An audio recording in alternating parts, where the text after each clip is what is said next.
The landscape where pumas live feels open compared to the Amazon, but it is deceptive in a different way. Mountain forests, canyon systems, scrublands, and broken foothills create long corridors of movement stitched together by game trails, ridgelines, and narrow drainages. Visibility is uneven. One moment you can see hundreds of meters across a slope, the next, your world collapses into brush, shadow, and stone. Wind moves unpredictably here, carrying sound uphill 1 second and swallowing it the next. This is not a place that forgives speed.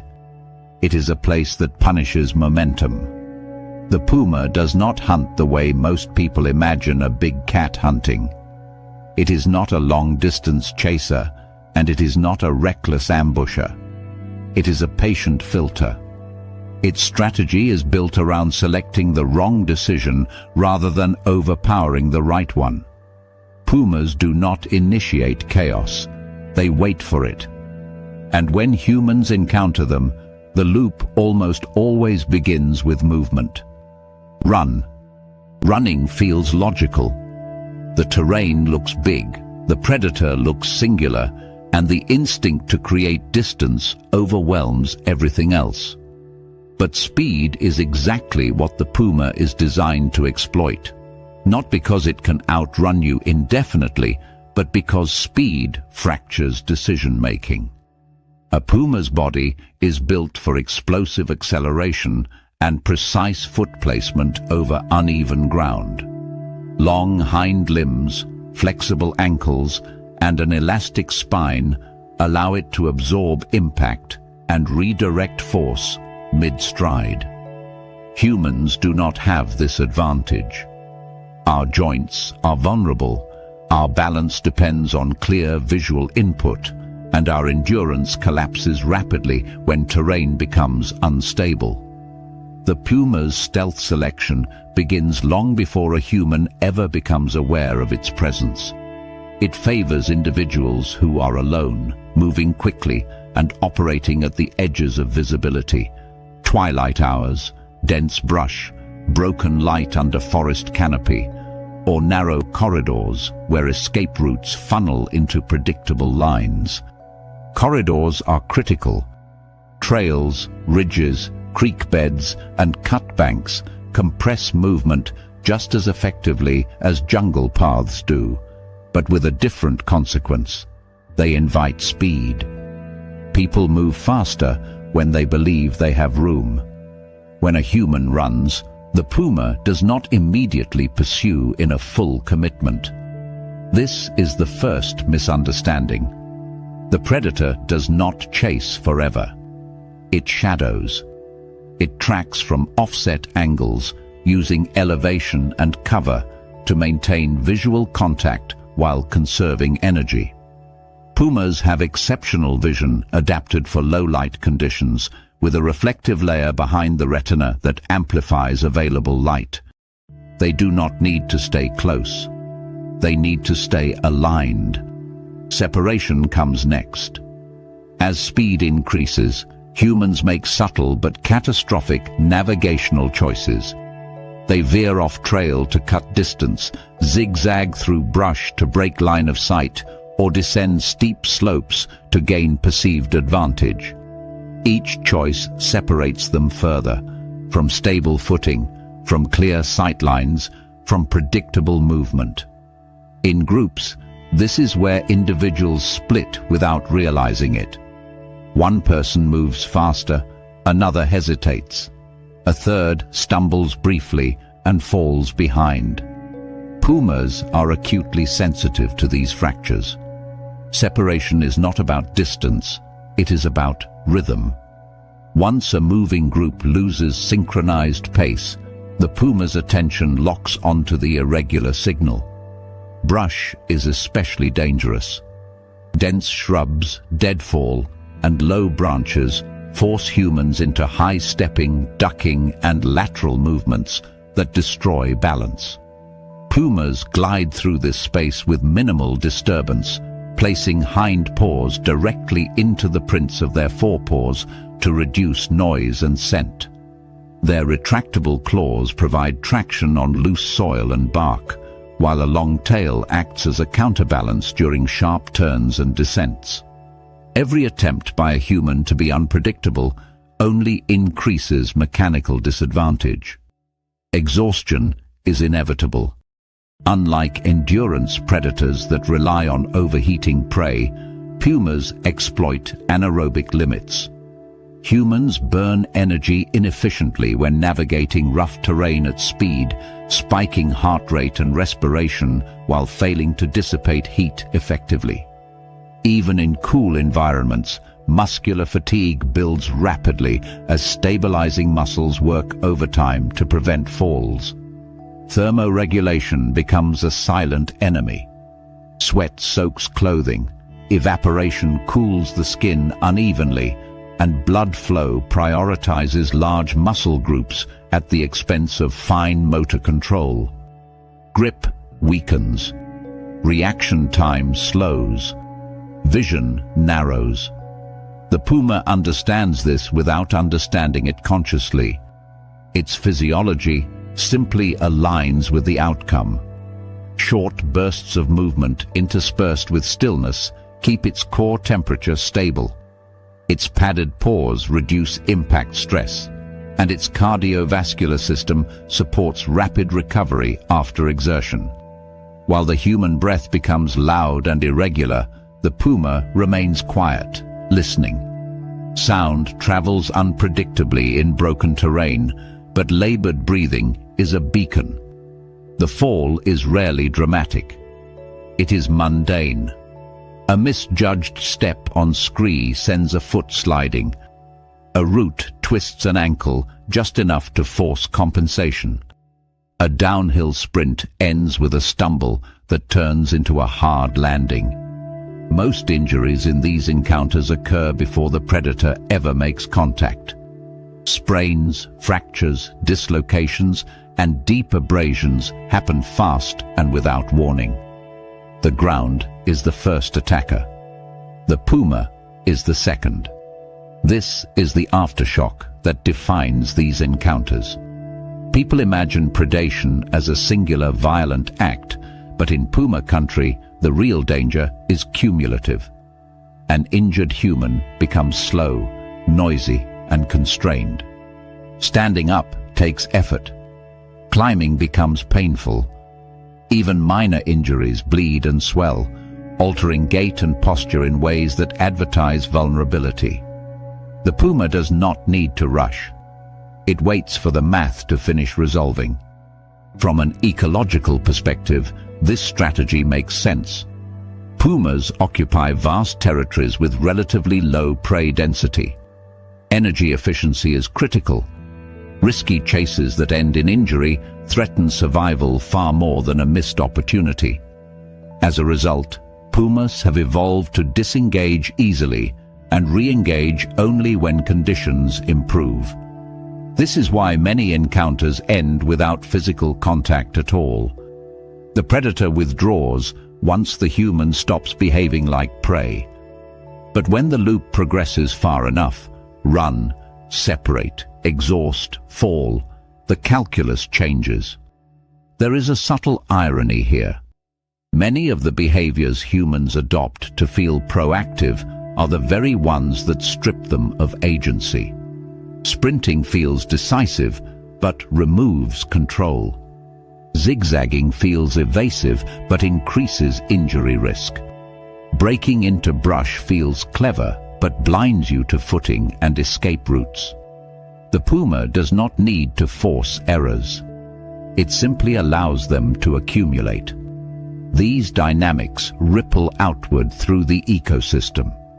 Puma presence reshapes how deer move through valleys, how smaller predators hunt, and how vegetation recovers along travel corridors.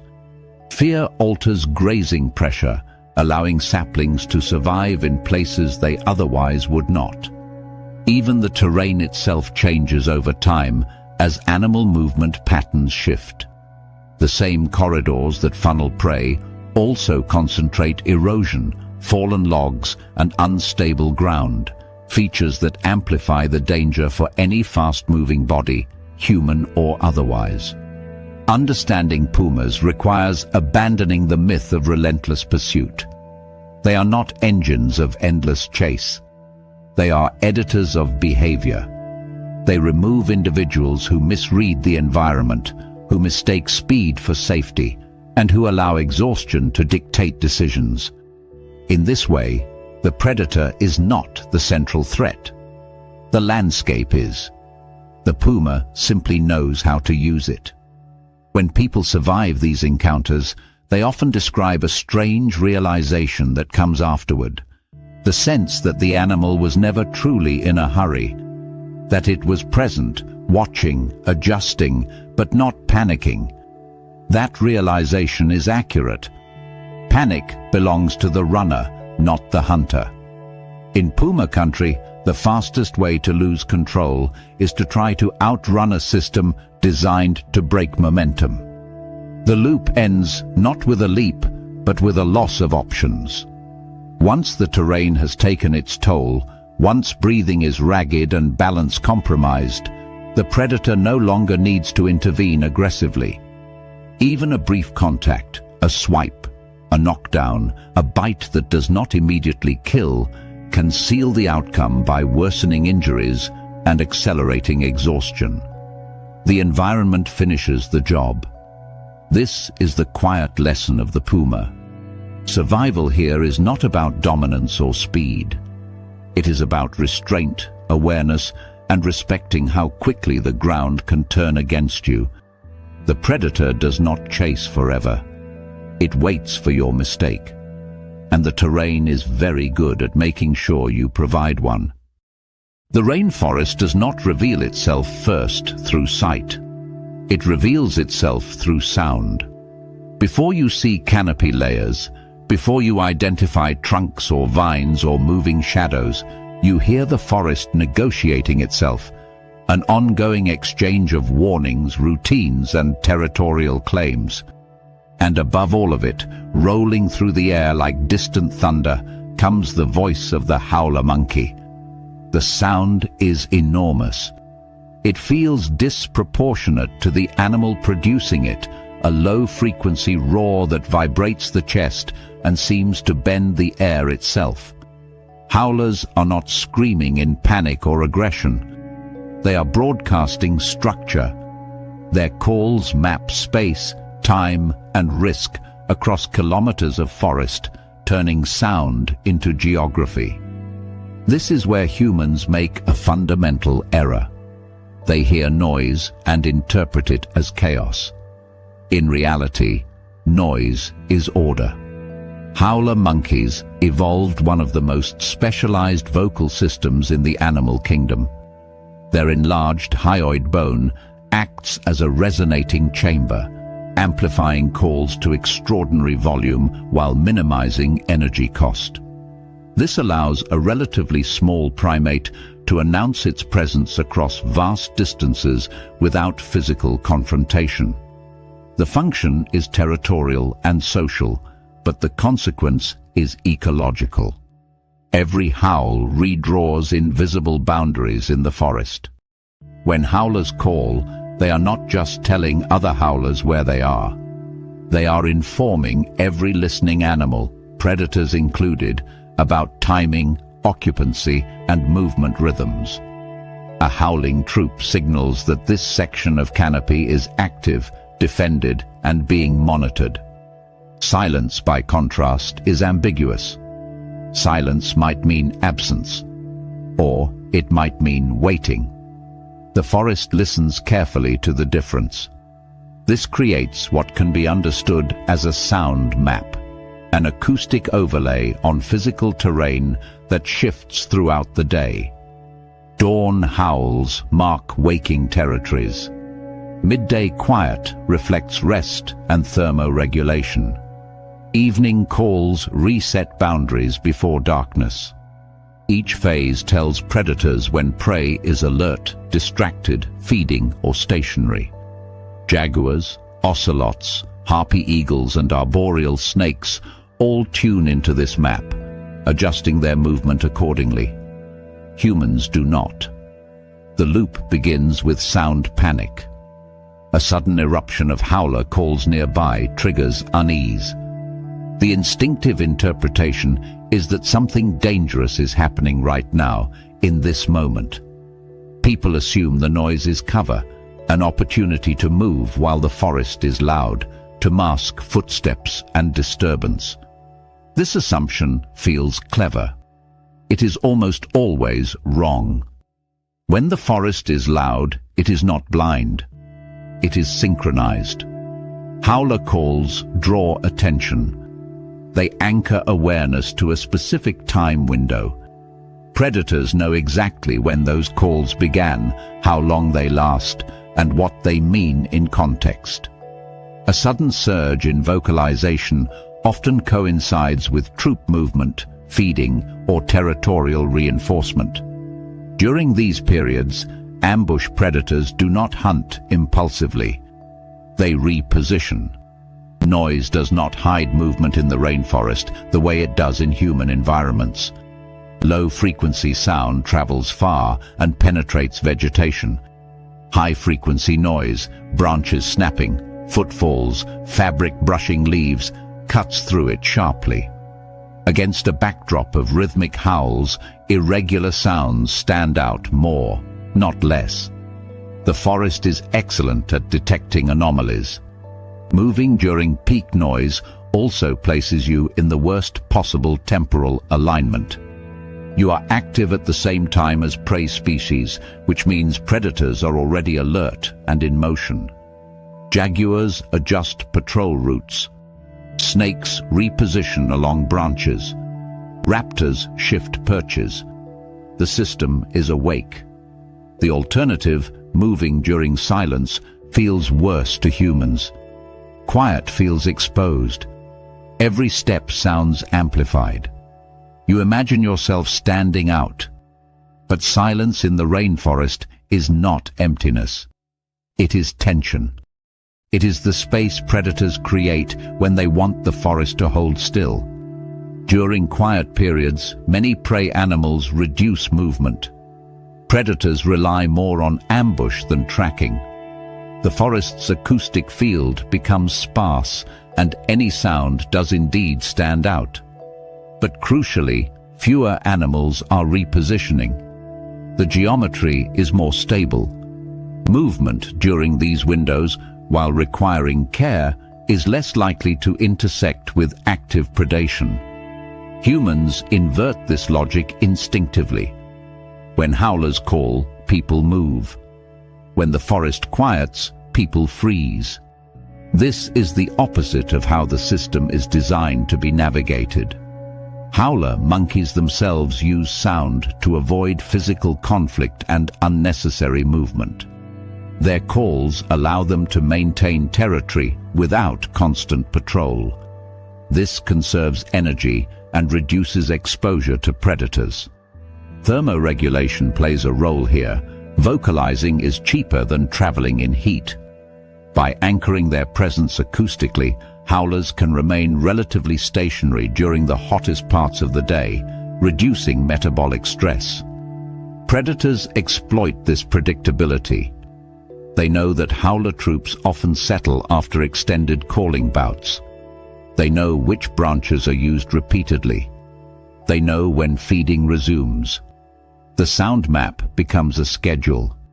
When a human moves impulsively in response to noise, that movement is absorbed into the same schedule. Even if no predator is nearby in that exact moment, the timing is recorded. Scent disperses. Vegetation shifts. Trails bend. The forest updates its model. This is the aftershock.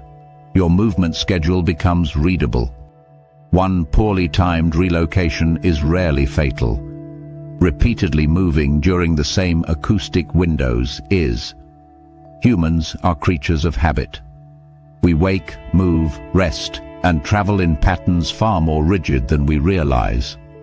In the rainforest, sound cues reinforce those habits. Howler calls at dawn prompt early movement. Evening choruses trigger camp activity. Over days, a rhythm forms. Predators do not need to understand you individually. They only need to understand the rhythm. There is a subtle irony here. Howler monkeys, often perceived as loud and conspicuous, are actually reducing risk through sound. Their vocal dominance discourages intrusion and allows them to stay put. Humans, trying to be quiet and unobtrusive, end up moving at precisely the moments when movement is most expected. Sound in the rainforest is not camouflage. It is context. Understanding this requires abandoning the idea that silence equals danger and noise equals safety. In reality, noise signals activity, and activity attracts attention. Silence signals assessment. The forest is deciding whether to act. Predators time their efforts around this oscillation. When prey is noisy, they reposition. When prey quiets, they strike. Moving during noise places you among repositioning predators. Moving during silence places you among settled ones. Neither is risk-free, but one is far more legible. Howlers also influence vertical timing. Their calls originate high in the canopy, drawing attention upward. This redistributes predator focus. Arboreal predators tune in closely. Terrestrial ones use the information indirectly. Humans moving on the ground during these moments create cross-layer signals, ground noise during canopy dominance, which stands out even more. The rainforest is not a static backdrop. It is a constantly updating information field. Sound is one of its primary currencies. Howler monkeys are among its most influential broadcasters, shaping when and how the forest pays attention. The lesson here is not to fear noise, but to respect what it means. Loud does not equal chaotic. Loud often means coordinated. Calm does not mean empty. Calm often means poised. The greatest danger is reacting emotionally to sound rather than interpreting it ecologically. Sound panic collapses timing. It forces movement at the wrong moment, aligning you with the system's highest alert state. From that point forward, even careful behavior is framed by a pattern you did not intend to create. The forest does not need to chase you. It only needs to learn when you move. Howler monkeys do not warn you. They announce the rules. And if you move at the wrong time, the forest will notice, not because you were loud, but because you were predictable. The Amazon rarely announces danger at full volume. Its most effective threats arrive quietly, almost politely, and leave behind nothing dramatic enough to demand immediate attention. Bats belong to this category. They do not roar, charge, or even linger. They pass through space like a thought. Brief contact, fleeting sensation, then absence. And that is precisely why they matter. The forest's most dangerous blows are not always delivered with force. Sometimes they are delivered with timing. Bats are everywhere in the Amazon, but rarely noticed. They spill from caves at dusk like smoke. They roost beneath palm fronds, inside hollow trunks, under thatched roofs, and in the dark seams of abandoned structures. They skim water surfaces, weave through understory, and pass inches from faces without being seen. Their lives are conducted at a sensory scale humans are poorly equipped to perceive. Echolocation allows them to read texture, distance, and movement in total darkness, constructing a three-dimensional map of the world that updates faster than human vision ever could. From the bat's perspective, humans are obstacles, not targets. This is why the danger does not come from aggression. It comes from incidental contact. The loop begins with something so small it barely registers. Ignore small contact. a light brush across exposed skin, a pinprick sensation mistaken for a thorn, a faint scratch noticed only later, if at all. In the Amazon's sensory overload, heat, insects, vegetation, sweat, these signals are easy to dismiss.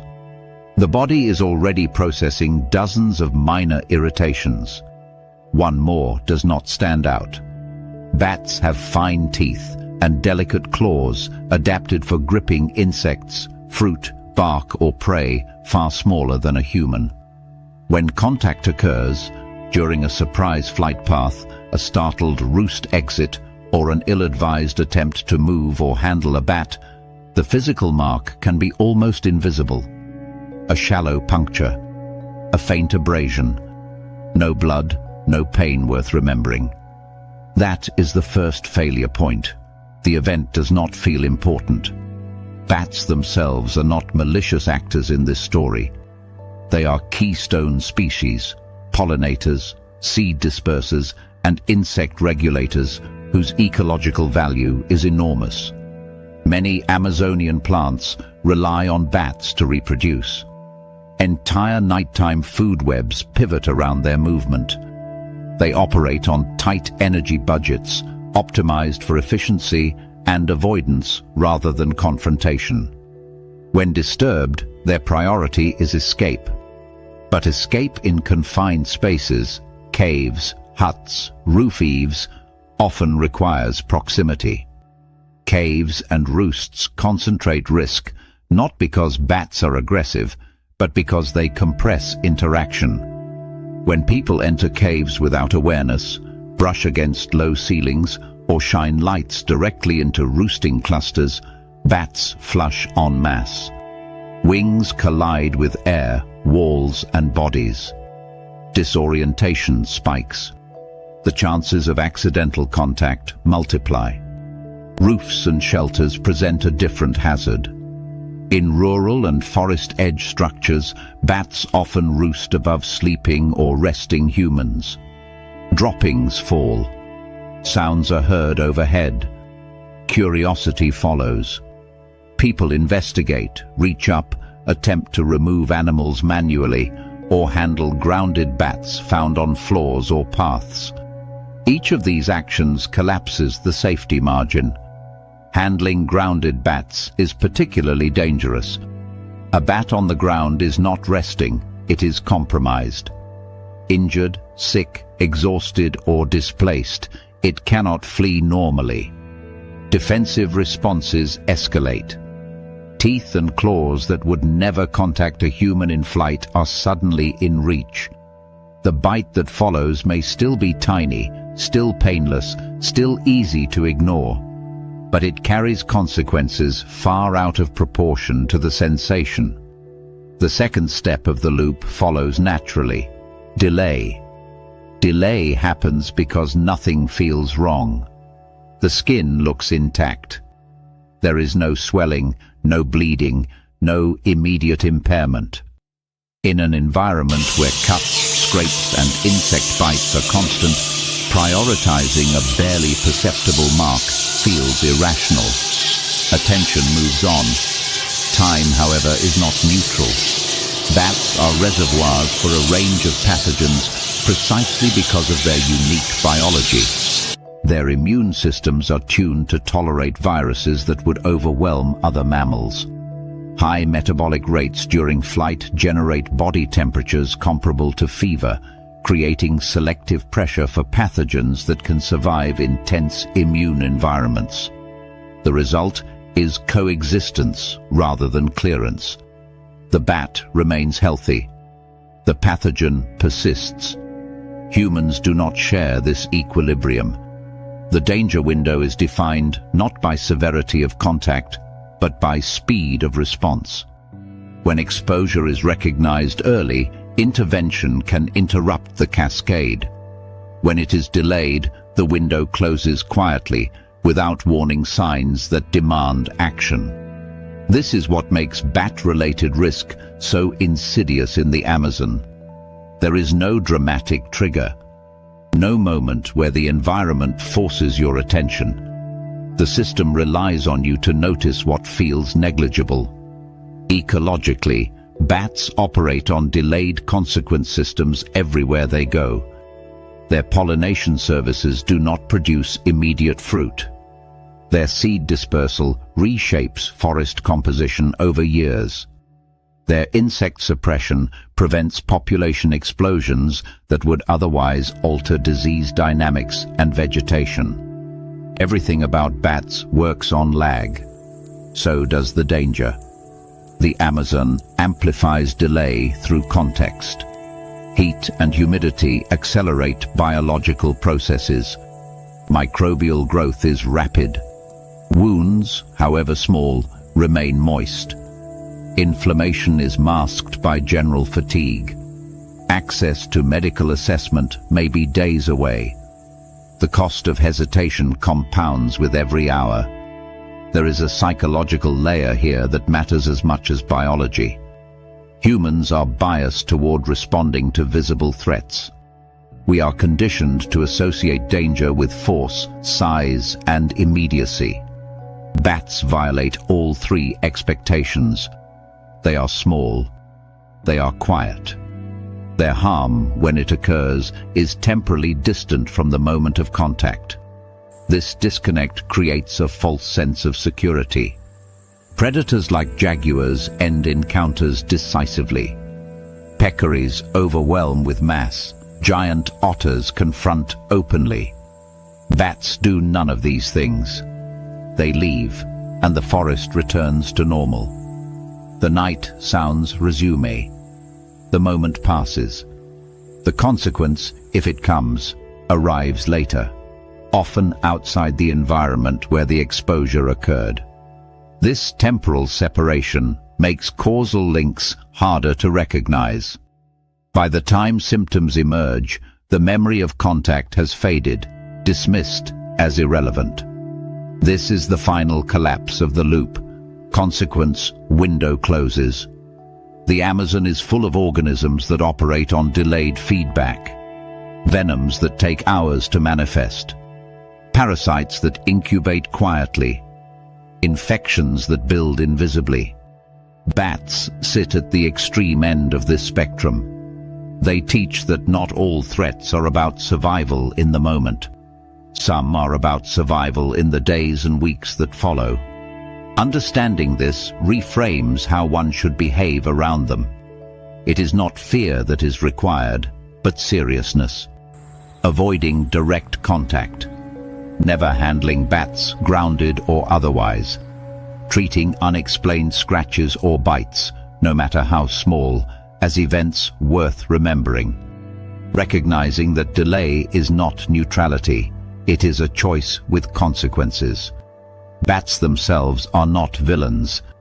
They are indicators. They reveal how the Amazon punishes inattention rather than recklessness. A person can behave calmly, respectfully, and still make the critical mistake of dismissal. The forest does not escalate danger to match your perception. It allows you to underestimate it. This is the closing lesson of the sequence. Jaguars test your reaction speed. Peccaries test your spatial judgment. Rivers test your posture. Bats test your understanding of time. They demonstrate that the Amazon does not always strike with force. Often, it strikes with patience. The most dangerous belief is that nothing happened.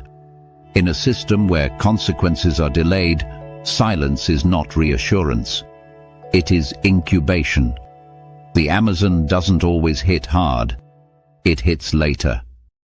The rainforest rarely opens itself willingly.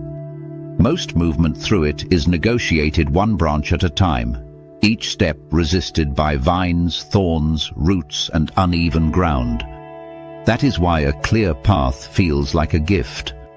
When the vegetation suddenly parts into a narrow corridor of packed earth and flattened leaves, the relief is immediate. Your pace quickens. Your posture straightens. You feel oriented again, as if the forest has finally agreed to let you pass. That feeling is the trap. The path did not appear for you.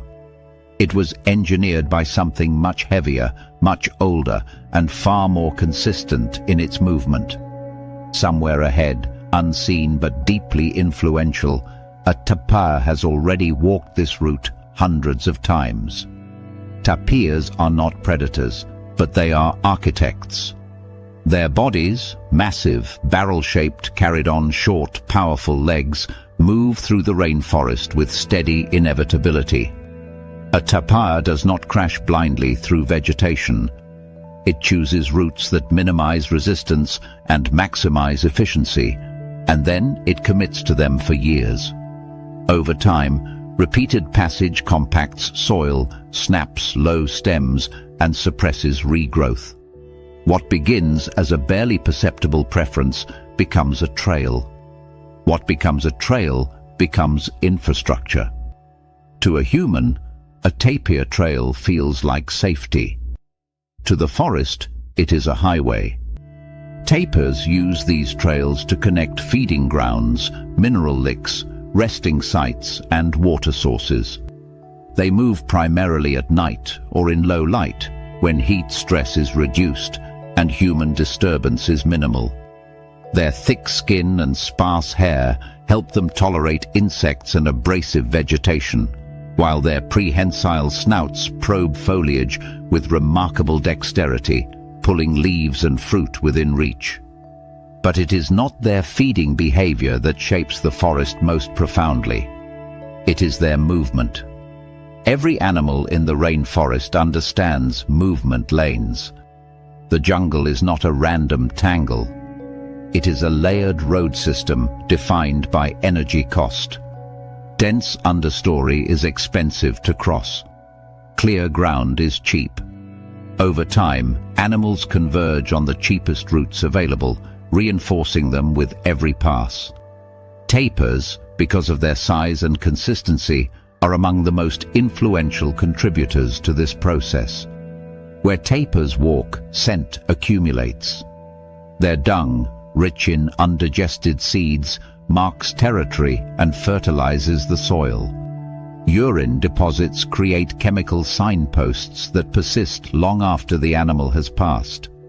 Oils from skin and secretions rub off on trunks and stems. These cues are not incidental. They are information, broadcasting regular traffic to any animal capable of reading it. Predators are excellent readers. Jaguars, in particular, treat tapir trails as spatial predictions. They know where these corridors lead, where they narrow, where they cross streams or skirt fallen logs. They know where visibility improves just enough to judge distance and where cover remains intact. They do not patrol randomly. They move between nodes, intersections where trails overlap, bend, or bottleneck. These are places where prey must pass, whether today or tomorrow. The human mistake is assuming that cleanliness equals safety. A clear trail feels controlled. You can see your footing. You can move quickly without lifting your knees high or pushing branches aside. Your attention lifts from the ground to the distance ahead. In doing so, you surrender the one advantage you had in the rainforest: unpredictability. Tapir trails remove friction, but they also remove choice. Once on one, your options narrow. Vegetation thickens abruptly at the edges, discouraging exit. The ground is compacted and often slightly lower than the surrounding forest, forming a shallow channel that guides movement forward. In wet conditions, these channels collect water, turning into slick mud lanes that are difficult to leave without slipping or slowing dramatically. From a predator's perspective, this is ideal. Movement becomes linear. Speed becomes consistent. Noise becomes predictable. Even scent dispersal changes. Airflow along open corridors carries odor farther and more cleanly than in dense understory, where eddies and obstacles break scent plumes apart. Walking a trail is not just visible. It is legible. Tapirs themselves understand the risk of their own roads. Despite their size, they are not invulnerable. Jaguars occasionally take adult tapirs, and calves are especially at risk. To compensate, tapirs rely on timing and sensory awareness. Their hearing is acute, tuned to low-frequency disturbances. Their eyesight, while not exceptional, is sufficient to detect movement contrasts in dim light. When threatened, a tapir can burst into surprising speed, plunging into water or dense vegetation where its bulk becomes an advantage rather than a liability. Humans do not share these adaptations. Our hearing is less attuned to subtle forest cues. Our night vision is poor. Our mass distribution makes sudden changes in direction costly. On a tapir trail, these disadvantages compound. The jungle's road system does not exist solely at ground level. Above, monkeys and arboreal mammals follow branch networks that mirror the logic below. Below, insects and reptiles move along root corridors and moisture gradients. Each layer interacts, and tapir trails often intersect with others: game paths, predator routes, human-cut lines. These intersections are hotspots of attention. Animals linger there. Predators check them repeatedly. This is why the aftershock of choosing the easy path is so severe. The safest-looking route is the most scouted. It is where observation accumulates. Even if no predator is present in the moment, the trail has a memory. Tracks record weight and direction. Broken stems reveal height and gait. Mud holds impressions that last for days. The forest reads you long after you pass. There is a quiet irony in how humans respond to difficulty in the rainforest. When movement becomes hard, frustration rises. The instinct is to seek efficiency, to find or create a path that feels cooperative. But the rainforest does not reward efficiency the way human environments do. It rewards dispersion, irregularity, and effort. Difficulty is not a bug in the system. It is the system's way of protecting itself from overuse. Tapirs, unintentionally, defeat that protection by concentrating movement. In doing so, they shape predator behavior and landscape structure. They are seed dispersers, carrying fruit far from parent trees and depositing it along trails that become linear gardens. They influence plant diversity and forest regeneration. Their trails alter drainage patterns, affecting where water pools and where plants thrive. Everything about them amplifies structure. When a human steps onto a tapir trail, they step into all of this history at once. Predator encounters along trails often feel sudden, not because the predator arrived unexpectedly, but because the human did. The jaguar was already there, or nearby, waiting for the trail to do what it always does: deliver movement. The encounter geometry is compressed. Distance closes quickly. Escape routes are limited to forward or backward, both of which the predator has already evaluated. Even when no attack occurs, the psychological effect is significant. Trails encourage speed, and speed reduces observation. Subtle signs, fresh scat, disturbed leaf litter, claw marks on bark, go unnoticed. By the time awareness returns, the corridor has already committed you to a line of travel that may not be easily reversed. The tapir does not intend this outcome. It simply moves as it must, following energy gradients and resource distributions shaped by evolution. Its presence reminds us that danger in the rainforest is rarely about aggression. It is about structure. The forest is not an obstacle course. It is a network. Understanding this reframes how one should move, The hardest route, the one that forces slow progress, constant adjustment, and active engagement with the environment, is often the safest. Breaking through light vegetation disperses scent. Changing direction frequently disrupts predictability. Avoiding established trails denies predators the geometry they prefer. This is counterintuitive and exhausting. It feels wrong to reject an obvious path. But safety in the rainforest is not about comfort. It is about staying off the map. Tapirs will continue to walk their routes, shaping the forest quietly and relentlessly. Predators will continue to learn those routes, refining ambush angles with each passing season. The jungle will continue to look chaotic to those who do not see its underlying order. The moment you choose the easy path, you step into that order. And the forest, which had no reason to notice you before, suddenly knows exactly where you are going. At the water's edge, the forest exhales. The heat eases slightly, insects thin, and the air feels more open, more negotiable. The riverbank looks like a pause button in a landscape otherwise defined by pressure. And there, half submerged or standing knee-deep in shallows, are capybaras, broad-bodied, unhurried, almost pastoral in demeanor. Their presence reads as reassurance. If the largest rodent on Earth is relaxed here, the place must be safe. That assumption is the trap.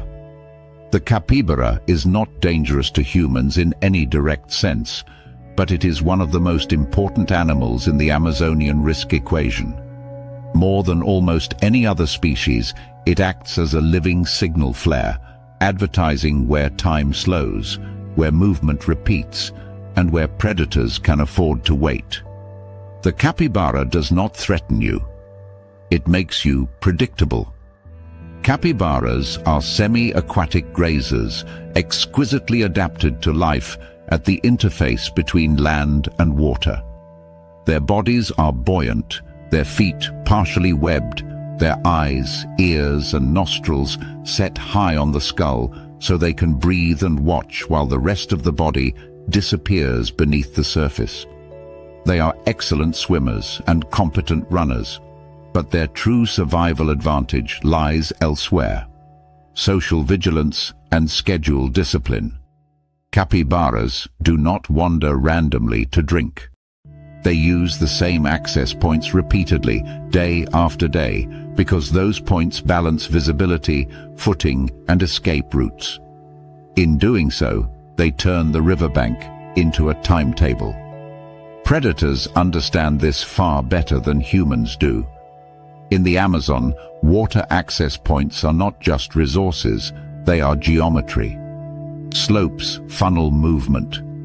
Vegetation opens or closes lines of sight. Submerged roots create obstacles or cover. Over time, these features lock into repeating patterns. Capybaras arrive in groups, linger at predictable depths, and exit along the same shallow ramps. Jaguars, caimans, anacondas, and even smaller ambush predators do not need to hunt actively when these patterns are stable. They position themselves once and let time do the work. This is the deeper role of the capybara as a prey magnet. Its calmness is not ignorance, it is calculated tolerance. Capybaras rely on early detection rather than constant flight. They watch, listen, and respond as a group. If danger appears, they can vanish into water in seconds, diving and swimming with surprising speed. That calm posture humans misread as safety is actually readiness layered over experience. Humans do not have that experience. When people reach water in the rainforest, they relax in ways that subtly but decisively change behavior. Packs come off. Posture opens. Attention drifts outward instead of inward.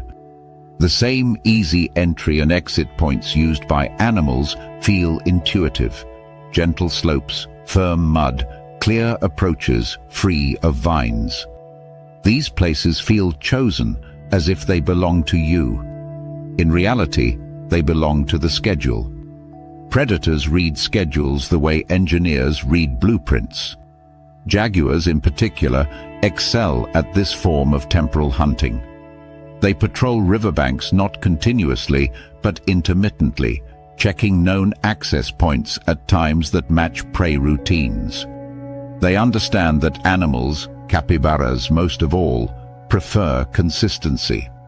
A jaguar does not need to be present all day. It only needs to arrive when the pattern peaks. Caimans operate differently, but with the same underlying logic. They position themselves downstream or just off the bank, aligning their bodies with current and shadow so they are nearly invisible. Their eyes break the surface like debris. Anacondas coil in submerged vegetation near repeated entry points, using water temperature gradients and subtle vibrations to detect movement. None of these predators are reacting to capybaras in the moment. They are reacting to expectation. Humans make the same mistake. Prey animals work so hard to avoid. They choose convenience over variation. The same place to step in, the same place to step out. The same pause to wash hands, refill bottles, cool skin.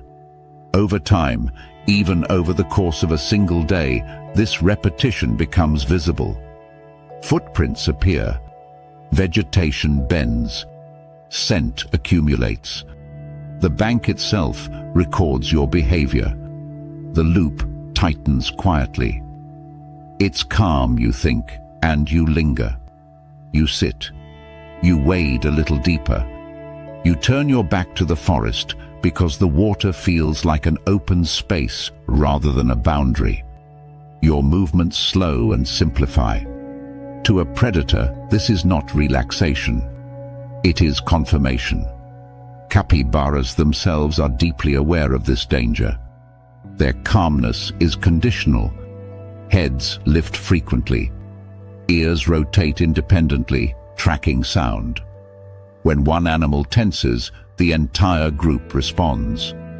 Their social structure distributes vigilance, allowing individuals to graze while others watch. Humans, alone or in small groups, cannot replicate this system. When attention drops, it drops completely. Thermoregulation plays an unspoken role in this dynamic. In the heat of the Amazon, water edges offer relief. Cooling the body reduces fatigue and restores cognitive clarity, or so it seems. In reality, cooling can mask exertion and delay awareness of dehydration or overheating. Muscles relax. Reaction time slows. The body feels better precisely when alertness should increase. Predators exploit this physiological mismatch. They do not need to outrun you at the water's edge. They need you to pause there long enough for geometry to collapse. A jaguar launching from cover along a familiar ramp has a short, direct path. A caiman lunging from shallow water has gravity and mass on its side. An anaconda striking from submerged coils relies on proximity, not speed. All of these attacks depend on one thing, the target being where it has been before. The aftershock in this chapter is not injury alone. It is complacency. Even when no attack occurs, the habit forms. The next stop feels safer because the last one was uneventful. Confidence grows without evidence. This is how traps scale, not through immediate consequence, but through delayed reinforcement. The environment teaches you the wrong lesson by staying quiet. Capybaras, for all their apparent serenity, are never truly at ease. Their lives are structured around managing this constant risk. They adjust schedules seasonally as water levels change. They shift access points when vegetation grows too thick or too sparse. They abandon banks entirely during periods of high predator activity. Their calm is dynamic, not static. Humans treat calm as a fixed property of a place. If it was calm once, it must be calm again. That assumption is incompatible with a system where predators think in probabilities and schedules rather than moods. Ecologically, this dynamic has cascading effects. Capybara grazing shapes riverbank vegetation, which in turn influences erosion, water clarity, and aquatic plant growth. Predator presence alters where and when capybaras feed, which redistributes grazing pressure. The riverbank is a living ledger of these interactions, constantly rewritten by movement and avoidance. Humans stepping into this system without understanding it become just another variable, one that predators can learn. This is what makes the capybara such a powerful teaching species. It embodies the illusion of safety without ever being safe itself. Its survival depends on reading patterns and breaking them just often enough to avoid disaster. Humans observe the surface behavior and miss the underlying discipline. Complacency is not passive. It is an active narrowing of options. When you always choose the same gentle slope, you give up the ability to surprise. When you linger because nothing happened last time, you extend your exposure window. When you trust calm without context, you outsource awareness to an animal that evolved under very different rules. The Amazon does not reward bravery at the water's edge. It rewards irregularity. Changing entry points, limiting time, maintaining orientation toward the forest even while facing the water. These behaviors feel unnatural because they run against the human desire for comfort and routine. They are natural to prey animals because routine gets you killed. The capybara will continue to drink, to graze, to sit half-submerged and watch the forest with placid eyes. It will continue to draw predators into a rhythm that has nothing to do with you until you step into it. When that happens, the danger is not the animal beside you. It is the invisible schedule you just joined. Calm is not safety. Calm is often the sign that the system has settled into a pattern. And in the rainforest, patterns are where ambush begins. The jungle does not announce danger with sound. It announces it with silence. In the Amazon, silence is not the absence of life, but a compression of it, a moment where insects pause, birds hold, and the understory feels suddenly watchful.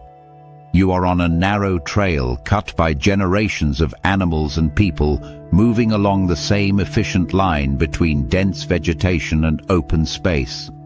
The air is heavy, warm and damp, the kind that clings to skin and slows breath. This is an edge zone, where forest meets movement, where visibility improves just enough to feel safe, and where the jaguar does its best work. The jaguar does not chase in the way people imagine predators chasing. It does not sprint across open ground or explode from cover in a dramatic blur. Its hunting logic is quieter, colder, and far more efficient. It selects moments, not targets. A jaguar's approach begins long before it is seen, sometimes long before its prey is even aware of being evaluated. It moves through vegetation without urgency, placing each paw with deliberate control, distributing weight so evenly that leaves do not crack and branches do not sway. Its shoulders roll low and wide, body compressed, spine flexing like a coiled cable. This is not stalking driven by hunger alone. This is commitment. Jaguars close distance only when the outcome is already calculated. When you finally notice it, the loop begins. Freeze. Your body reacts before your mind does, muscles locking as the primitive brain takes over. Jaguars rely on this response. Prey that freezes offers information: height, posture, balance, direction of escape. The jaguar lifts its head slightly, eyes forward, pupils narrowing in the filtered daylight. Its stare is not aggression, it is measurement. Jaguars have forward-facing eyes with exceptional depth perception, tuned for judging distance in cluttered environments. This is critical in a forest where a misjudged leap means injury and injury means death. The cat is reading you the way a physicist reads vectors: angle, speed, resistance. The mistake comes next, and it is almost universal. Slow backpedal. Humans believe this is controlled retreat, a way to create space while maintaining visual contact. To a jaguar, it is a gift. Backpedaling turns a complex, unpredictable object into a simple one. Your feet move along a narrow line, your center of gravity shifts backward, and your attention fractures between footing and the animal. Jaguars evolved to exploit instability. Their musculoskeletal system is built for explosive power at close range, with massive forelimbs and a jaw structure capable of delivering a killing bite through skull or cervical vertebrae. They do not need pursuit. They need imbalance. Edge zones amplify this danger. Trails, riverbanks, and game paths compress movement into predictable corridors. Along riverbanks, visibility improves, and animals lower their guard to drink or cross. Jaguars patrol these margins not because prey is abundant, but because behavior becomes readable. A single misstep on wet clay or tangled roots is enough. One mistake equals 1 pounce. This is not metaphor, it is math. Jaguars succeed by minimizing variables. They strike only when the probability curve collapses in their favor. As you backpedal, your heel catches a root you did not see. It is small, barely enough to matter in any other context. Here, it is everything. Your weight shifts abruptly, arms lift instinctively to regain balance, and for a fraction of a second your posture opens. Your back turns just enough. Jaguars are exquisitely sensitive to this transition. The exposure of the back signals vulnerability across prey species, and the jaguar's neural circuitry is wired to respond instantly. The launch is silent and shockingly fast, covering several meters in a single bound. There is no warning sound, no growl, no roar. Jaguars do not waste energy on intimidation once commitment is made. Even when contact is not immediately lethal, the jungle ensures consequences. This is the aftershock most people fail to understand. A non-lethal encounter does not end when the jaguar disengages. The rainforest is an environment where small wounds compound. Humidity prevents drying, bacteria thrive, and insects are relentless. A slash from a claw or a bite that glances instead of killing can still open a wound spiral. Infection, swelling, fever, and impaired movement follow quickly. Reduced mobility makes every subsequent decision worse. Trails become traps, river crossings become dangerous, and the ability to climb or balance erodes. In the jungle, survival is not about avoiding injury. It is about avoiding the first mistake that starts the clock. Jaguars themselves are shaped by these same pressures. Their hunting strategy reflects a lifetime of evolutionary risk management. Unlike cheetahs built for speed or wolves built for endurance, jaguars are ambush specialists optimized for short, decisive engagements. Their dense muscle mass aids in thermoregulation by allowing bursts of activity without prolonged exertion, in hot, humid conditions. Prolonged chases generate heat that cannot be efficiently shed in the rainforest. Jaguars avoid this by compressing action into seconds. Their rosette-patterned coats break up their outline in dappled light, a form of natural camouflage that works best at close range, precisely where their attacks occur. Sensory adaptation plays a crucial role. Jaguars rely heavily on vision and hearing, but also on an acute sensitivity to vibration. Subtle ground disturbances, footfalls, shifts in leaf litter travel through the forest floor and inform the cat's positioning long before visual contact. This allows jaguars to place themselves downwind, reducing scent detection, and to anticipate movement patterns along trails and banks. Humans, by contrast, are noisy and linear in their movement, especially when nervous. Panic does not make you faster in the jungle. It makes you simpler. There is a grim irony here.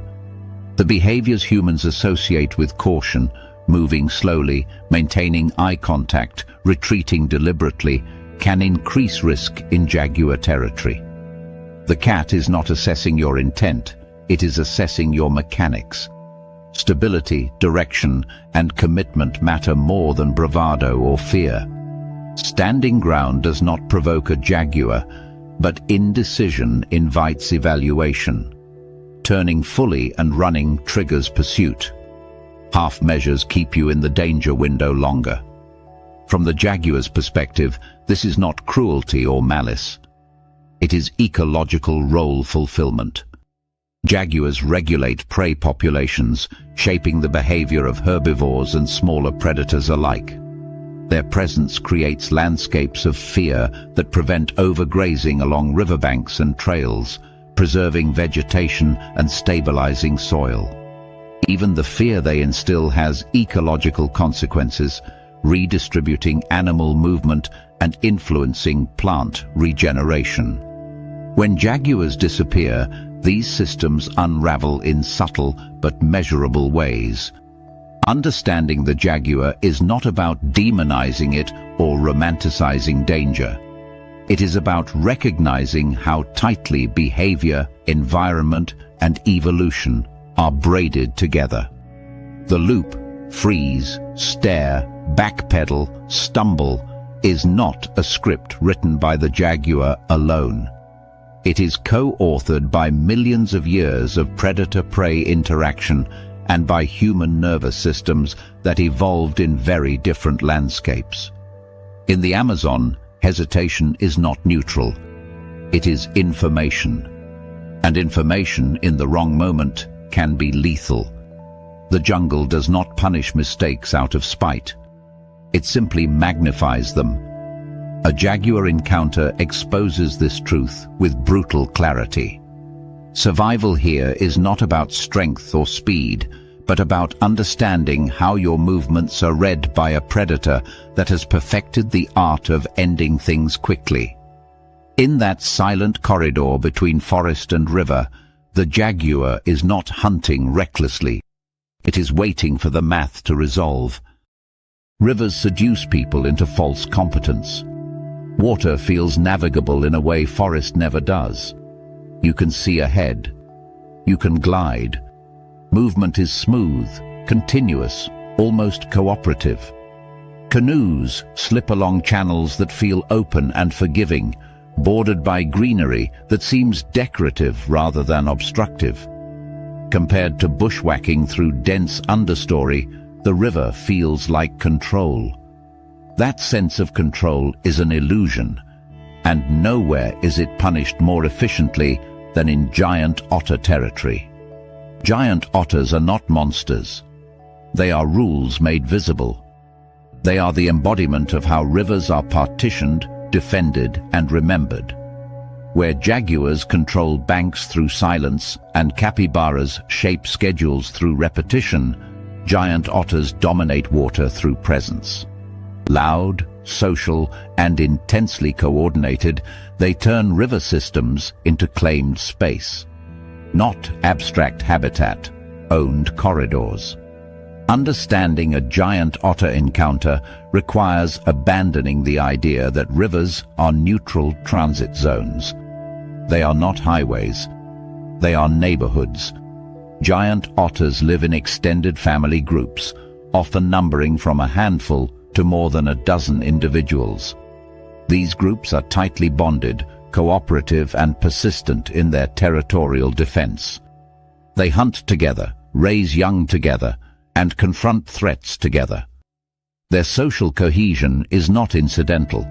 It is the foundation of their survival. In rivers with limited fish stocks and finite den sites, territory is everything. That territoriality is communicated constantly. Scent markings line riverbanks, latrine sites saturated with feces, urine, and glandular secretions. Vocalizations carry across water with remarkable efficiency. Sharp barks, growls, whistles, and alarm calls that announce ownership and mood. Visual cues matter too. Upright postures in the water, heads raised high, chests exposed. These are not curiosity displays. They are boundary markers. Humans often misread this language because it does not resemble mammalian aggression as they expect it.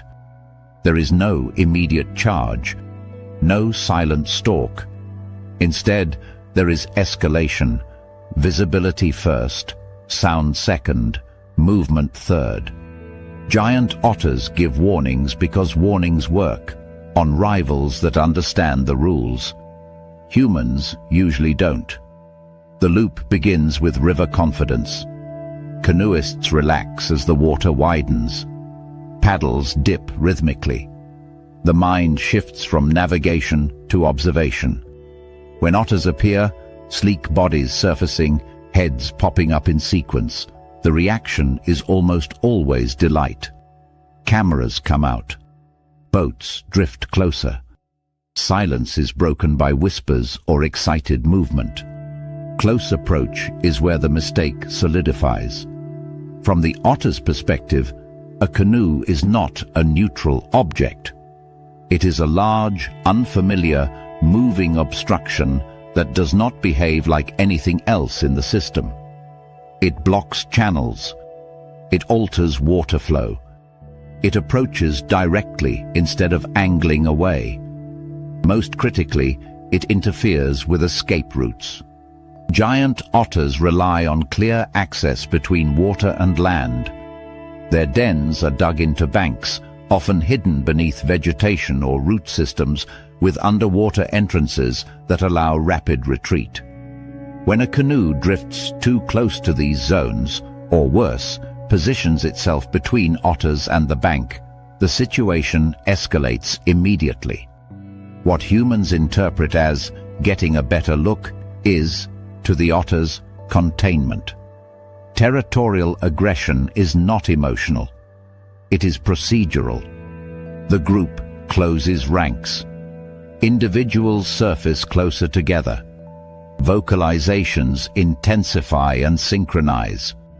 Heads rise higher out of the water, increasing apparent size.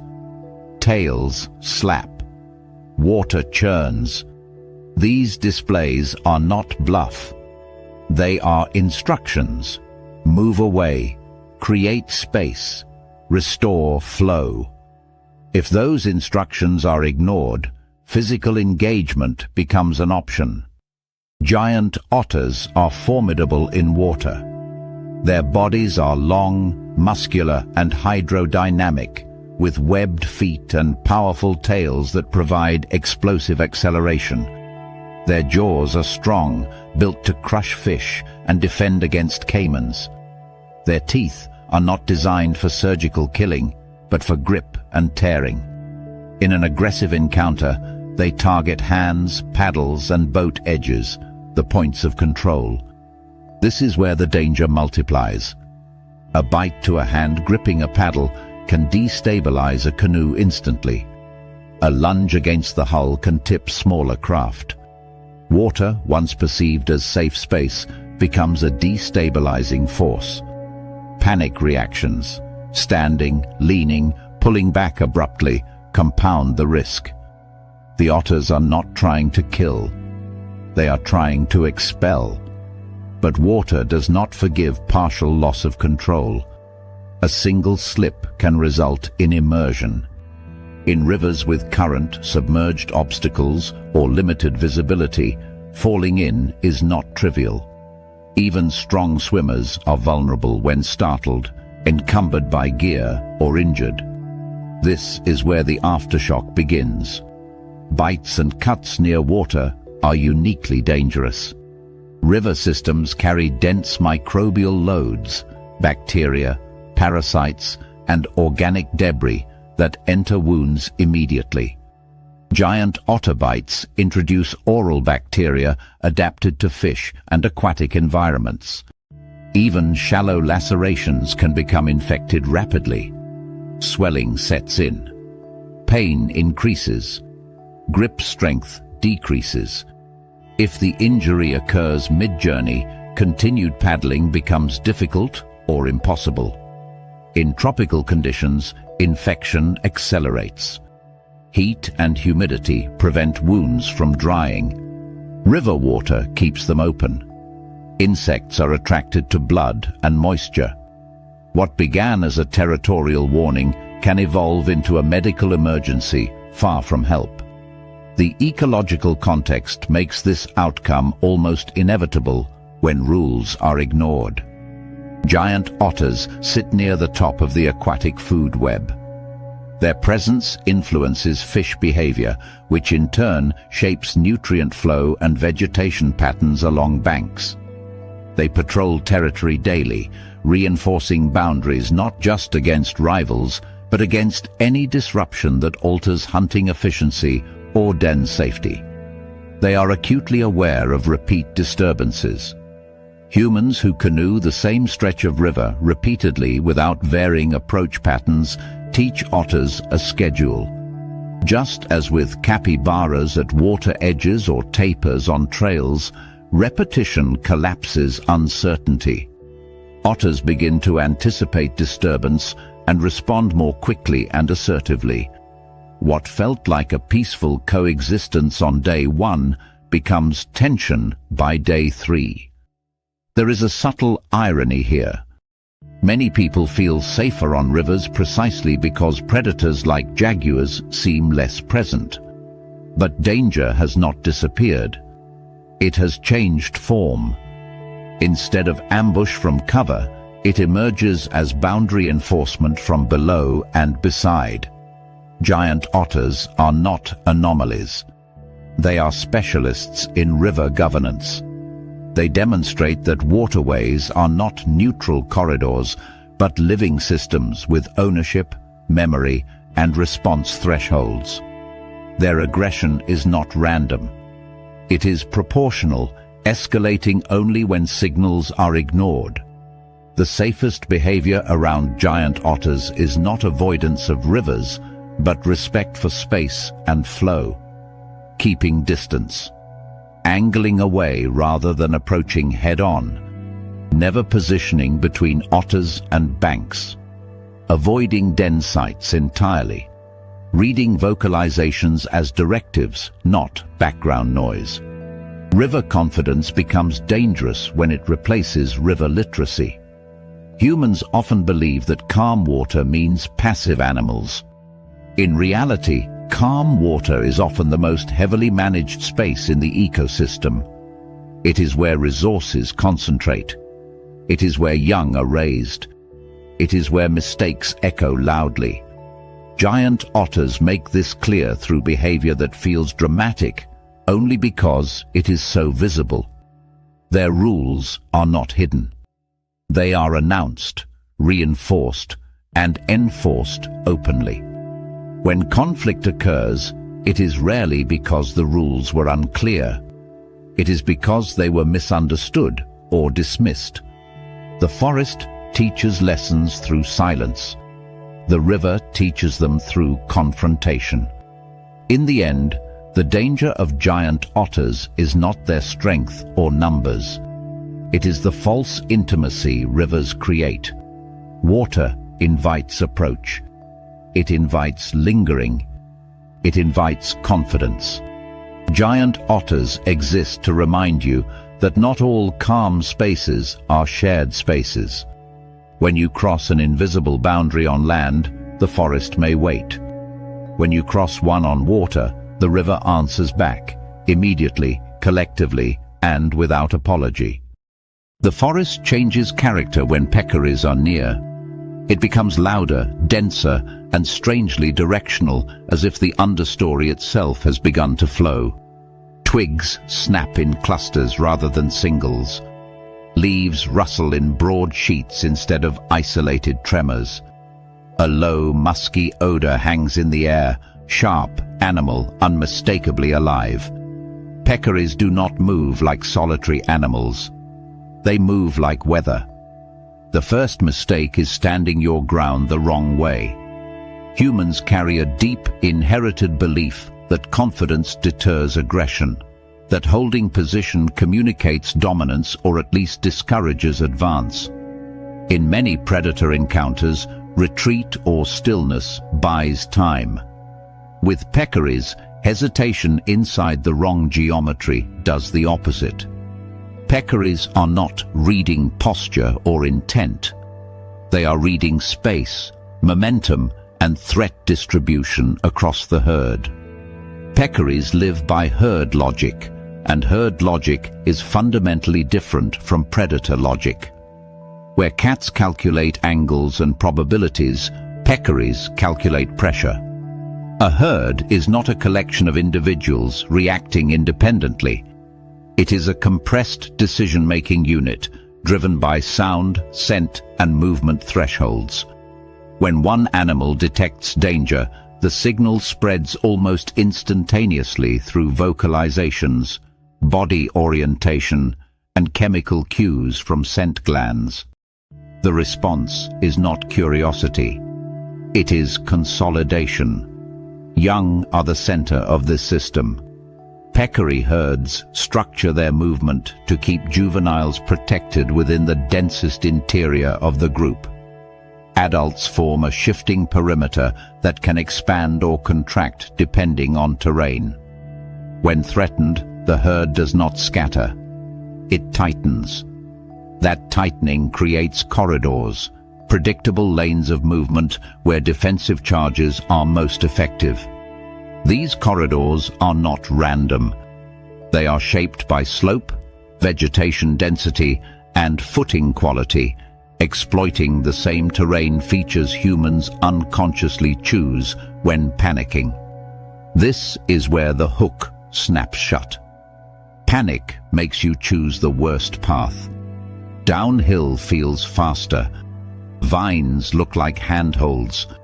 Mud appears softer than rock. Each of these instincts betrays you. When a herd commits to a defensive rush, it is not a blind stampede. Peccaries are surprisingly agile for their stocky frames. Their low center of gravity, strong neck muscles, and compact bodies allow them to accelerate quickly and maintain stability over uneven ground. Their hooves, while not designed for climbing, grip surprisingly well in leaf litter and shallow mud. They are built to push through resistance, not avoid it. Standing your ground inside a narrowing corridor triggers that push. The sound escalates, teeth clacking, sharp grunts, the dry hiss of breath forced through nasal passages. The herd does not need to see you clearly. Scent and vibration are enough. Once pressure exceeds a certain threshold, the rush begins, and it comes as a wall rather than a point. Humans instinctively retreat downhill because gravity promises speed. In the rainforest, downhill almost always leads to instability. Slopes are layered with decomposing leaves that slide like wet paper. Beneath them, roots form lattices that catch feet at irregular intervals. Mud collects where water drains, creating slick patches that look navigable until weight is applied. Peccaries know these zones intimately. They wallow in them. They cross them daily. Humans do not. The fall is rarely dramatic. It is usually a half-slip that turns into a stumble, then a full loss of balance. Once you are down, the equation changes completely. Peccaries do not need to target you individually. The herd's momentum does the work. Bodies collide. Hooves strike. Weight transfers unpredictably. Even a small peccary carries enough mass to break ribs or crush a limb when moving at speed. Multiple impacts stack before pain can be processed. Climbing, often suggested as an escape in large animal encounters, is not always an option here. The dense understory that defines peccary habitat works against vertical escape. Trees in these zones frequently have smooth trunks, buttress roots that angle outward rather than upward, or low branches choked with vines that tangle rather than support. Lianas twist and flex under load, providing false grips that tear loose when stressed. Attempting to climb in panic often results in another fall, this time from height, compounding injury. Peccaries exploit this vertical denial without understanding it consciously. Their defensive strategy evolved to counter predators like jaguars, which rely on precise leaps and throat bites. By staying tight, noisy, and mobile, the herd makes it difficult for a predator to isolate a target. Jaguars occasionally succeed by ambushing from above or striking at the edges, but even they respect the risk. For a human on the ground, the same strategy becomes overwhelming. The aftershock is where the jungle collects its debt. Blunt trauma alone is dangerous. Fractures, internal bleeding, concussions, but it rarely comes alone. Peccary tusks, short and sharp, can open deep cuts during a rush. Hooves rake skin. Branches driven by falling bodies tear flesh. The result is a mix of crushing injury and open wounds, the worst possible combination in a humid environment. Blunt trauma reduces mobility and awareness. Open cuts invite infection. Together they create a feedback loop that accelerates decline. Swelling limits movement. Pain alters posture and gait. Blood loss weakens endurance. In the rainforest, even minor immobility increases exposure to insects, dehydration, and secondary accidents. Cleaning wounds becomes difficult. Carrying supplies becomes painful. Navigation errors multiply. There is a grim ecological symmetry to this. Peccaries themselves are ecosystem engineers. Their foraging behavior disturbs soil, spreads seeds, and shapes understory composition. By rooting and trampling, they create micro-habitats that benefit some plants while suppressing others. Their trails become conduits for water flow and animal movement. The same processes that maintain forest diversity also create the physical traps humans stumble into when fleeing. Thermoregulation plays a subtle role here as well. Peccaries are active during cooler parts of the day, but can remain aggressive even in heat, relying on group behavior to reduce individual energy expenditure. A charging herd shares the metabolic cost of movement. Humans, by contrast, bear it alone. Heat builds quickly during panic, especially after a fall. Overheating impairs judgment further, narrowing attention to immediate escape rather than strategic movement. The key misunderstanding in peccary encounters is assuming intent where there is only pressure. The herd is not seeking to kill. It is seeking to move threat away from its center as efficiently as possible. If you are in the wrong place, that efficiency is brutal. Once you fall, you are no longer a boundary. You are an obstacle, and obstacles are pushed through. What makes these encounters particularly dangerous is how unprepared humans are for non-predatory violence. There is no single attacker to track, no clear direction to anticipate. The danger is diffuse, arriving from multiple angles at once. The sound alone, dozens of bodies moving in unison, can induce paralysis or frantic, uncoordinated movement. That reaction feeds directly back into the herd's pressure logic. Survivors often report that the worst moment was not the initial rush, but the realization afterward that escape routes had vanished. Vines torn loose, slopes churned into slicks, gear scattered, orientation lost. Even when the herd withdraws, the environment it leaves behind is altered, less stable than before. The forest does not reset itself for you. From an evolutionary standpoint, peccary behavior is a masterclass in collective defense. Individually, they are vulnerable to large predators. Together, they are formidable. This strategy has allowed them to persist across diverse habitats, from dense rainforest to drier woodlands.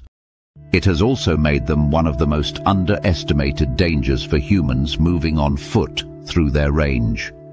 The lesson here is not about fear, but about geometry.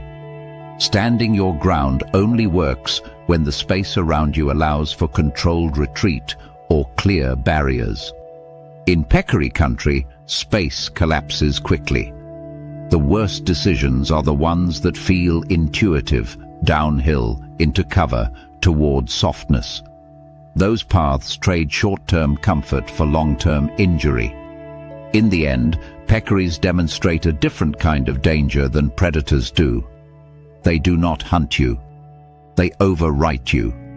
Their movement reshapes the terrain in real time, and if you are caught in that flow, your individual strength or intent matters very little. The jungle does not need teeth to punish mistakes. Sometimes it just needs momentum, mass, and a herd that knows exactly where it is going. By the time silence returns, the cost has already been set. The forest will not follow you further, but it will remember the imbalance you introduced, and it will make you pay for it step by step. The forest teaches its harshest lessons quietly, and the ocelot is one of its most effective instructors. You rarely see it at first. A flicker of patterned fur between leaves, a low movement along a fallen log, a shape that feels decorative rather than dangerous. Compared to jaguars and pumas, the ocelot seems minor, smaller, lighter, almost ornamental in the way its rosettes dissolve into shadow. This is precisely where the mistake begins. The ocelot is not built to kill humans, but it is exquisitely designed to punish carelessness. And in the rainforest, punishment does not need to be lethal to be decisive. Ocelots occupy the understory and mid-level forest layers, moving through dense vegetation, root tangles, and fallen debris, where visibility is measured in meters, not distance. Their bodies are compact and flexible, with short but powerful limbs that allow explosive movement in confined space. Unlike larger cats that rely on overwhelming force, the ocelot's survival depends on surprise and precision. Its skull is proportionally robust for its size, housing strong jaw muscles capable of delivering rapid slicing bites. Its claws, semi-retractile and sharply curved, are optimized for hooking and holding prey that thrashes violently in close quarters. This is a predator evolved for sudden contact, not prolonged struggle. The loop almost always begins with dismissal. Ignore small predator. Humans are skilled at categorizing risk by size, and the ocelot falls below the threshold of concern. It does not roar. It does not tower. It does not charge across open ground. At campsites, ocelots are often perceived as curious scavengers rather than territorial animals navigating a complex sensory landscape. Food smells drift outward, fish remains, fruit scraps, cooking oils absorbed into soil and fabric. To an ocelot, these are not abstract cues, they are chemical maps. Its olfactory system is finely tuned to distinguish recent from old scents, plant matter from animal protein, and stress hormones released by startled prey. At night, campsites become edge zones. Artificial clearings cut into dense forest disrupt normal movement patterns, drawing rodents and small birds that feed on scraps. Ocelots follow these secondary prey species, slipping along the margins of light where shadow remains intact. Their eyes, adapted for low-light hunting, gather available illumination efficiently, while their pupils adjust rapidly to changes in brightness. A headlamp sweeping across foliage does not blind an ocelot. It outlines movement. The critical error comes next. Put hands where you shouldn't.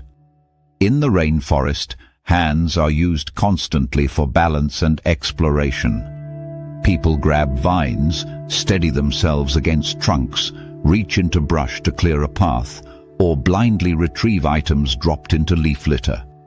These behaviors are harmless in open terrain. In the understory, they are invitations. Ocelots rely on ambush triggered by proximity rather than pursuit.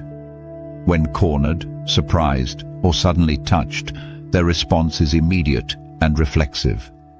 There is no warning sequence, no bluff charge. The strike is compact, a forward lunge of less than a meter, claws hooking soft tissue, jaws snapping toward hands, wrists, or forearms. Mechanically, these bites and slashes are not meant to crush bone. They are meant to shock and disable. The ocelot's bite force, while modest compared to larger cats, is concentrated through sharp carnassial teeth that shear skin efficiently. Claws rake in parallel arcs, often producing multiple shallow lacerations rather than a single deep wound. This pattern maximizes pain and bleeding while minimizing the predator's risk of entanglement. In defensive encounters, the ocelot disengages quickly, retreating into cover the moment contact is made. This is where underestimation becomes dangerous. People often downplay these injuries because they appear superficial. Scratches instead of gaping wounds, bite marks instead of crushing trauma. But the rainforest is not a sterile environment, and the aftershock begins almost immediately. Humidity keeps wounds moist, preventing scab formation. Bacteria from soil, plant surfaces, and animal saliva enter broken skin within seconds. Ocelot mouths, like those of all carnivores, host a complex microbiome adapted to digesting flesh. Introduced into human tissue, these microbes can trigger aggressive infections. Within hours, redness spreads beyond the wound margins. Swelling increases, restricting movement in fingers and wrists. Pain intensifies not from tissue damage alone, but from immune response. Fever can follow within a day, accompanied by fatigue and impaired coordination. In the jungle, reduced hand function is not a minor inconvenience. Hands are essential for climbing, carrying, tool use, and balance. A compromised grip increases fall risk. Difficulty cleaning wounds accelerates infection. What began as a small injury compounds rapidly. The ocelot's ecological role sheds light on why these encounters unfold the way they do. Ocelots are mesopredators, occupying a critical middle tier in the food web. They regulate populations of rodents, birds, reptiles, and insects, preventing explosive growth that would otherwise alter vegetation structure and seed dynamics. They are both hunters and hunted, pressured by larger predators while maintaining their own territories through stealth rather than dominance. This constant tension has selected for rapid decision-making and aggressive defense when escape routes close. Surprise is central to the ocelot's worldview. In dense forest, hesitation is costly. A delayed reaction can mean injury from prey or exposure to a larger predator. As a result, ocelots respond to sudden stimuli with pre-programmed motor patterns that favor immediate action. When a human hand enters brush or reaches into a dark space, the ocelot does not evaluate intent.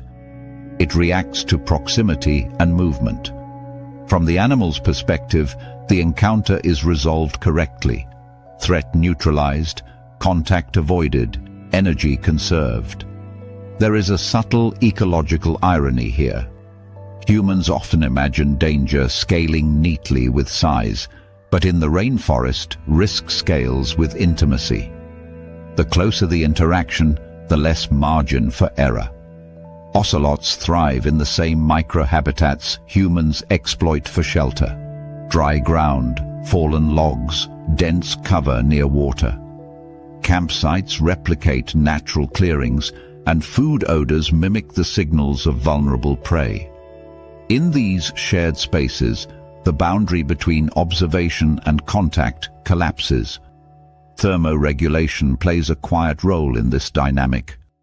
Ocelots are primarily nocturnal or crepuscular, avoiding daytime heat by resting in shaded cover. Night activity allows them to hunt efficiently without overheating, but it also aligns their movements with human camp routines. Evening cooking, reduced visibility, and fatigue combine to lower human awareness precisely when ocelots become most active. Hands grow careless. Attention drifts. The loop tightens. The lesson the ocelot delivers is not about fear, but about humility. It exposes how quickly humans project safety onto unfamiliar environments based on superficial cues. A small predator becomes a non-threat. A quiet forest becomes benign. A quick scratch becomes insignificant. Each assumption strips away caution layer by layer until a minor interaction spirals into a survival problem. Unlike jaguars or pumas, ocelots rarely appear in dramatic footage of attacks. Their danger is underreported precisely because it lacks spectacle. There is no chase, no roar, no visible struggle. There is only a sudden flash of pain, a retreating shape, and the slow realization that the forest has already moved to the next phase of consequence.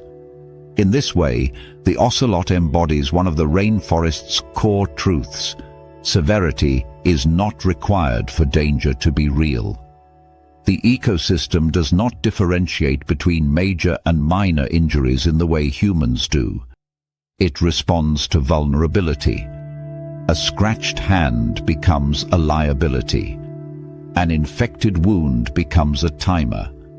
Reduced function cascades into poor decisions, slower movement, and increased exposure to other hazards. Falls, dehydration, encounters with larger predators. The ocelot is not a human killer. It does not need to be. Its role in this narrative is more precise and more instructive. It demonstrates how underestimation erodes safety faster than aggression ever could. In the rainforest, survival depends less on recognizing obvious threats and more on respecting the quiet ones. The animals that seem small, peripheral, or inconsequential are often the ones that teach the most durable lessons. The forest does not care whether the injury came from a claw, a thorn, or a misstep. It only cares that the balance has shifted. The ocelot understands this instinctively. It strikes once, vanishes, and lets the environment do the rest. Shallows feel honest. They look readable. You can see the bottom, feel the current around your calves, track ripples as they move past stones and roots. Compared to the opaque depths of the main channel, the shallows promise transparency. And when the animal that draws you there is a turtle, slow, ancient, seemingly indifferent, the sense of safety hardens into certainty. This is where the river punishes assumption. Amazon River turtles are not dangerous to humans in any direct way. They do not bite swimmers. They do not defend territory aggressively. They do not chase or confront. Their danger lies entirely in how they reorganize human behavior around water.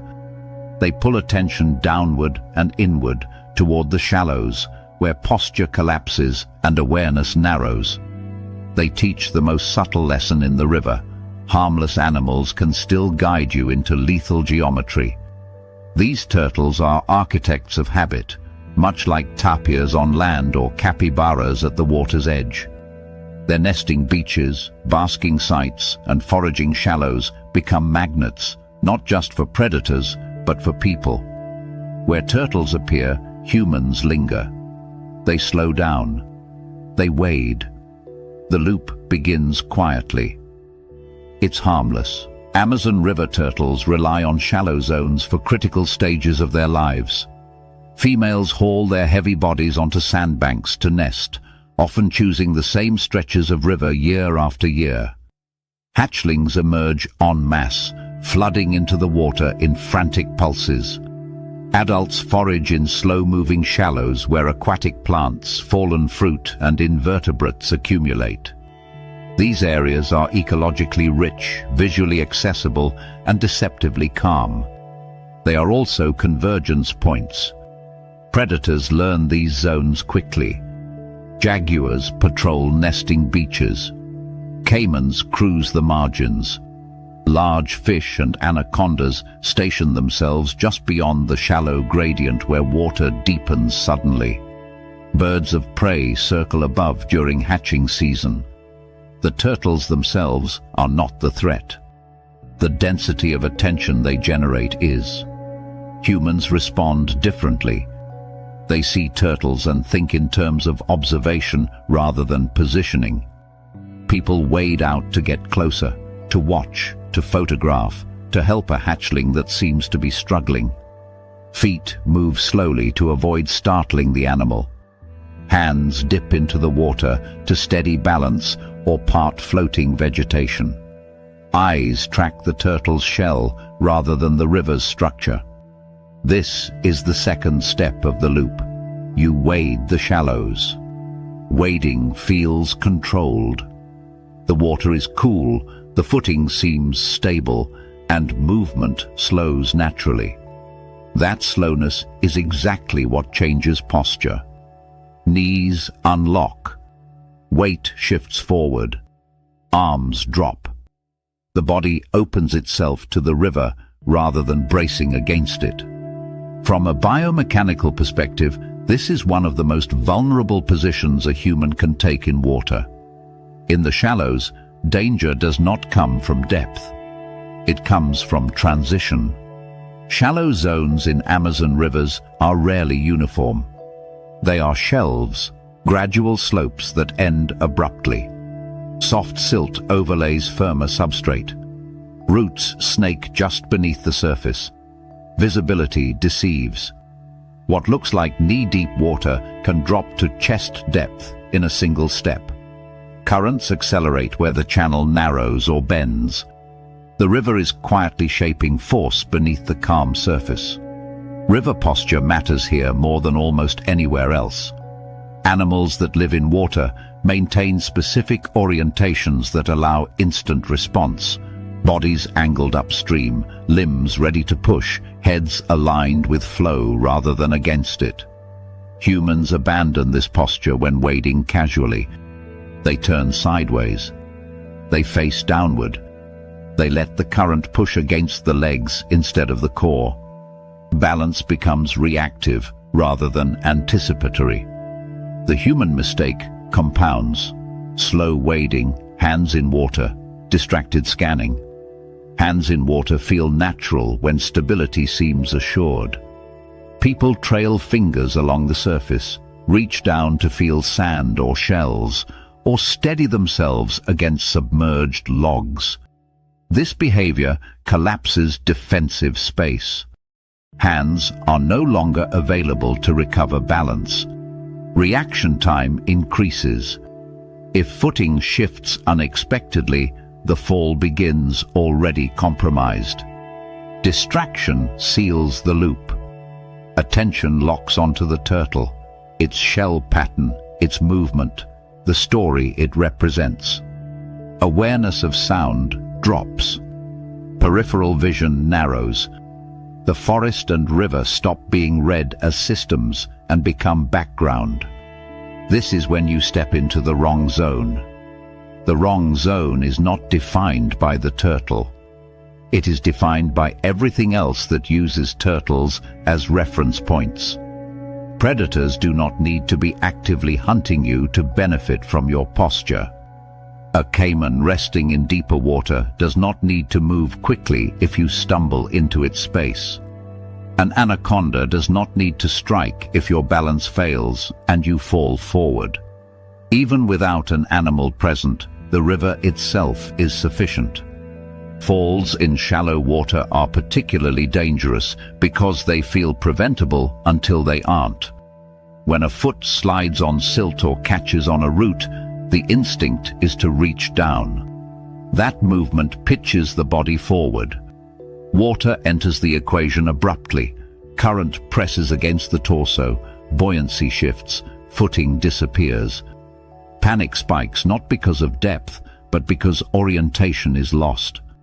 The Amazon river turtle's life history explains why these zones are so consistent. Nesting beaches form where sediment deposition is stable. Foraging shallows persist where currents slow and nutrients collect. These features do not change quickly. They are reliable enough for turtles to commit to them across generations. That reliability is precisely what attracts predators and people. Thermoregulation plays an unspoken role here as well. Shallows warm faster under the sun.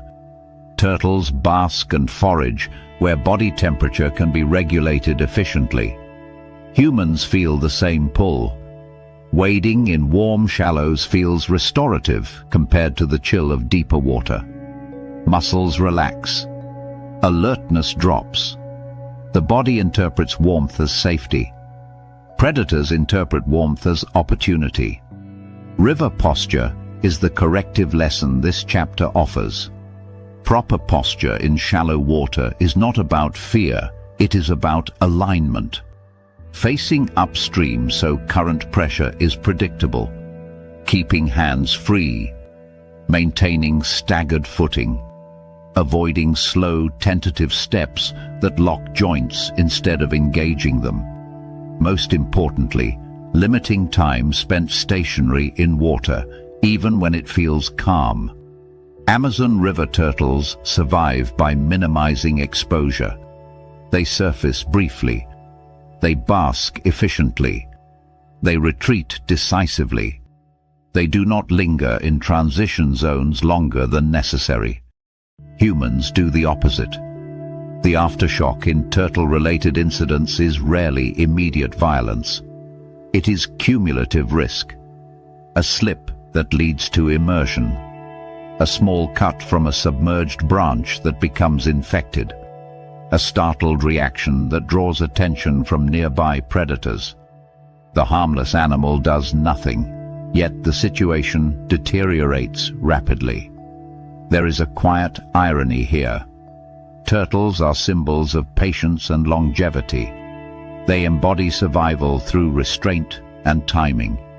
Humans encountering them often do the opposite, slowing down without awareness, lingering without context, assuming calm equals permission.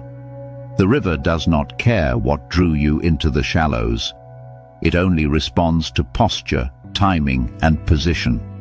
By the time you realize the zone has changed, the decision has already been made. Understanding this reframes how one should interact with safe animals. The question is never whether the animal can hurt you. The question is what habits the animal encourages. Capybaras create schedules. Tapirs create corridors. Howlers create timing. Turtles create posture. Each of these reshapes human behavior in ways the ecosystem already knows how to exploit. The Amazon river turtle teaches its lesson without threat or drama. It does not chase. It does not confront. It simply exists where the river is most deceptive. And if you follow it into the shallows without understanding the rules of that space, the river will finish the lesson for it. Harmless animals do not create safe places. They create familiar ones. And in the Amazon, familiarity is often the most dangerous condition of all.